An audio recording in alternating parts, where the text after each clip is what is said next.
General Lewis, interestingly, turned very much against FDR for a lot of reasons. I think you're right that the challenge was increasing purchasing power, and that if they couldn't get wages up to increase purchasing power, they didn't feel like they were going to be able to get the economy going again. And that did become a priority of their economic policy making. I don't think they thought enough about business incentives. They didn't have what conservatives sometimes call growth agenda.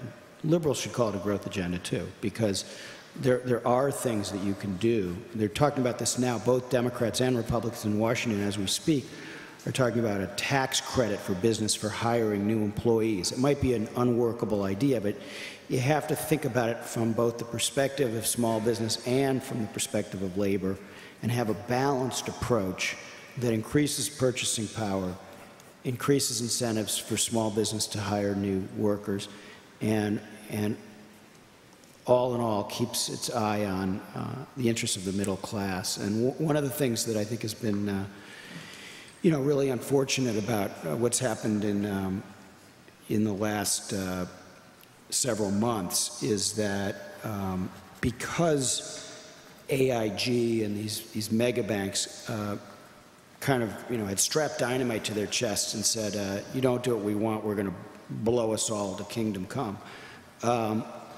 They got the money first, and you're talking about, if you include all the Fed guarantees, you're talking about trillions and trillions of dollars. And so, many times the cost of the Iraq War.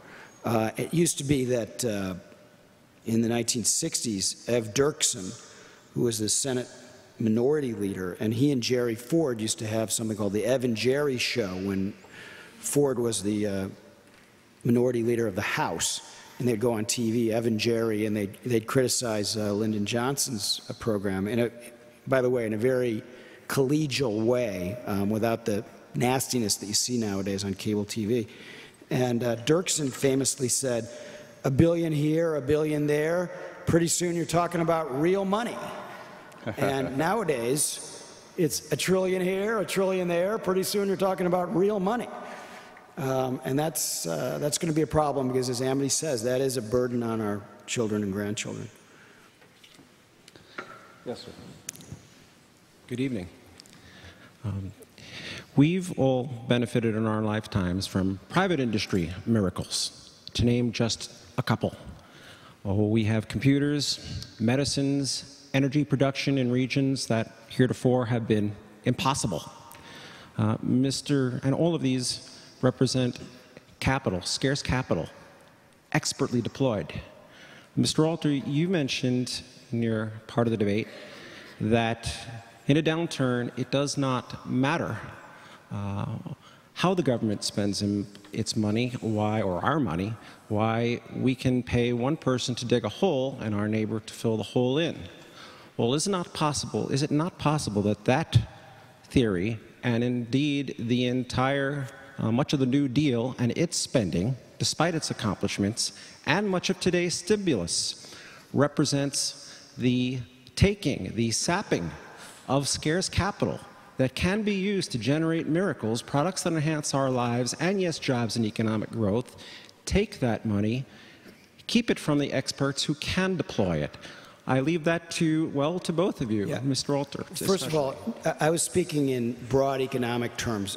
If you invest government money in the economy as an economic matter, it doesn't matter how you do it, but because it's more money in the economy. But obviously, it's preferable, if you have a choice, to invest in things that are going to leave a lasting contribution, like the ones I described from the New Deal, and I would venture to say that for all of the dynamism of American entrepreneurship and innovation, and this is what, in large part, is what has made our country go and has made it great. If you actually look at the origins of that, much of it began with government spending. And I would mention just two very quick examples that helped to get the high-tech revolution going. One is DARPA, which is a Pentagon advanced research program, which, contrary to Al Gore, invented the internet and provided the seed money that created the internet. And the other is the space program, which had a powerful influence on a lot of different industries. And I'd add a third from a Republican administration, and that's the interstate highway system, which created tremendous radiation of economic growth, radiated out from the highway program. So what you want for economic development, and then higher ed is the key example that I was mentioning before, and so much of our growth now comes out of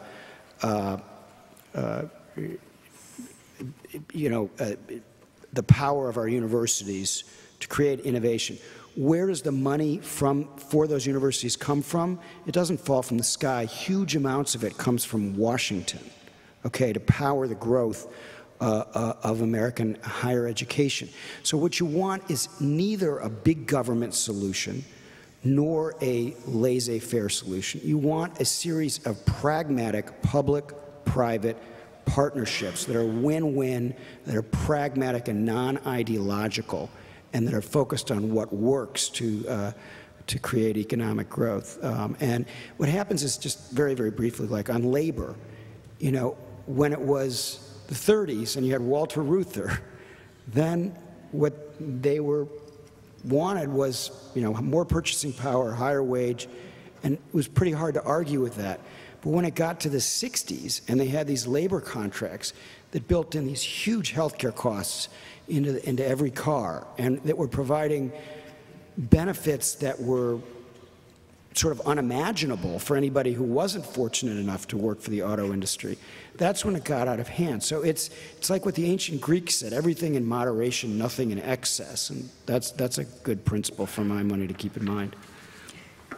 I think this is probably the most important question tonight. In broad economic terms, it matters very much how the money is spent. So if you spend it on looking about without all these incentives here and there, and you spend it on that thing you think has the most potential for profit, especially longer term, you tend to generate innovation. So you have productivity gains. If you spend it just like that, you may have some productivity gains sometimes, but often it's just wasted. This idea of just spending it is very much out of that period. That's when it was being developed. The economist Keynes was in a men's room with another economist named Hoover, not the president, but another economist named Hoover, and he said, look, if we just knocked these towels off the table in the men's room, that would be better than doing nothing. If we just dug holes, that would be better than doing nothing. If we just dropped money from helicopters, that would be better than doing nothing. But you know intuitively that it's not better, it's maybe a little better than doing nothing, but not very much. It's the experience, I think, of when you're I mean, just to put it in everyday terms, when you go to the airport and you have to take off your shoes, and the man is telling you you have to take off your shoes, and you take off your shoes and you feel a little resentful, but then you try to be nice and you think, at least this created a job for someone. The man who gets to ask me to take off my shoes, and then you're done and you're putting your shoes on back and you're feeling a little better, and you say, but it isn't a very good job, is it? What's the use of that job? Well, it has a security use, but economically you know it doesn't have a very good use. It's not going to improve the quality of our life beyond military security. Whoa, wait a minute, it's feeding that guy's family? It's right, but he could have a job. What happens when the war ends and he's no longer employed? There's absolutely no more justification. The war on terror, it's going to be 15, 20 years, 200 years. But there's absolutely no more justification for someone who benefited from a one-year job creation tax credit to be employed the second year. There's absolutely no more justification for someone to buy an automobile next year if he got one in the clunker period through the program this year. The point is, money will be spent for an event, an offer, a job, but it's not that productive, and it isn't necessarily added production over time. Sometimes you just buy the car this month instead of next month, substitution, and you cause a double dip afterwards.